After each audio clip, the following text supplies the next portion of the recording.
During the 1980s, whispers of dark, secretive cults spread through the media like wildfire. Satanic cults, conspiracy theories, and tales of powerful people dabbling in the occult were front-page news. Satanism itself is divided into many branches. Some sects are more public, while others operate in secrecy. Among these, a select group believes in the existence of an all-powerful being known as Satan, and in some cases, they're rumored to engage in sacrifices. They would take us, isolate us, and do things to us that are hard to even speak about now.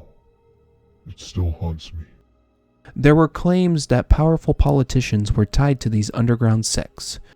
Some conspiracy theorists even suggested that these cults manipulated political affairs using criminal organizations as cover for their influence. Ted Gunderson, a former director of the FBI, publicly claimed that high-ranking officials in the military were also involved in these satanic cults. One of the most controversial figures in this story was Michael Aquino.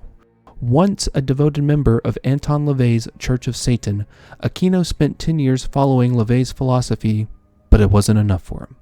Aquino believed LaVey's teachings were weak, and he left to form his own, more extreme branch of Satanism, the Temple of Set.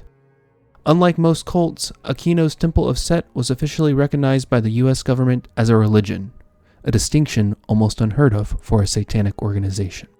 But Aquino wasn't just a cult leader.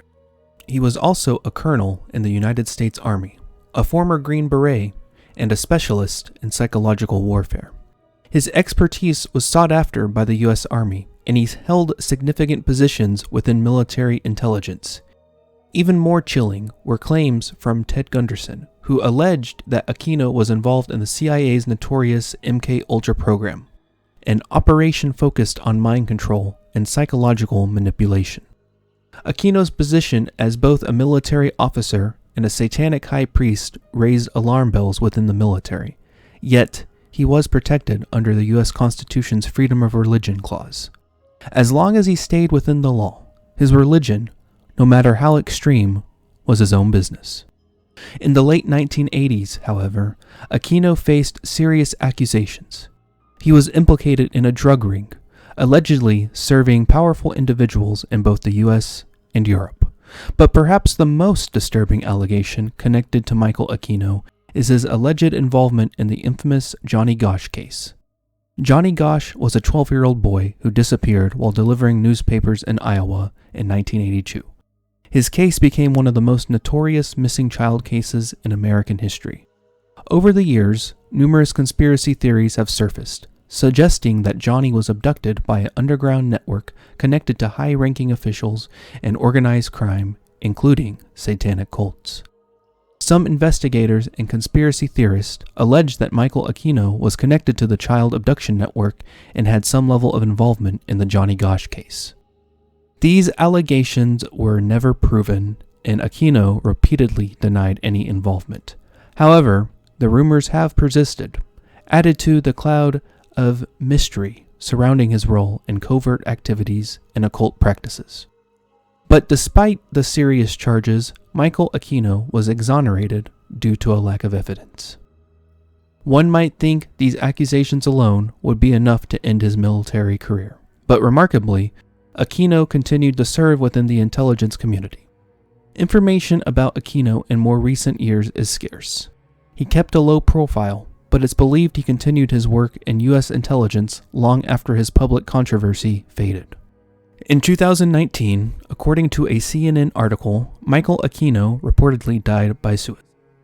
However, in some posts made by Aquino from the long-gone satanic internet forum, the 600 Club, he stated he was terminally ill and had been suffering from cancer for quite some time.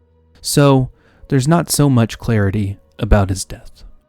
The life of Michael Aquino remains a tangled web of occult practices, military power, and mystery. Despite his death, his influence on both the occult world and military intelligence continues to be a source of fascination and fear. From our point of view, it really makes no difference whether you pray to a father god, or to a mother goddess, or to an entire gaggle of gods and goddesses. You're still wishing the same thing. You're still wishing to be included. You're still wishing for their acceptance. You're waiting for them to put their arm or arms around you and say, you belong, you are part of us, you can relax, we will take care of you, we approve of you, we endorse you. The Satanist, the black magician, does not seek that kind of submergence of the self. We do not seek to have our decisions and our morality approved or validated by any higher God or being. We take responsibility unto ourselves. If you want to learn more about dark histories and hidden secrets, don't forget to subscribe and leave us a comment below with your thoughts and theories on the Temple of Set. Feel free to send us an email at dragonvin@gmail.com with your own stories you would like us to cover. And as always, thanks for watching and have a good night.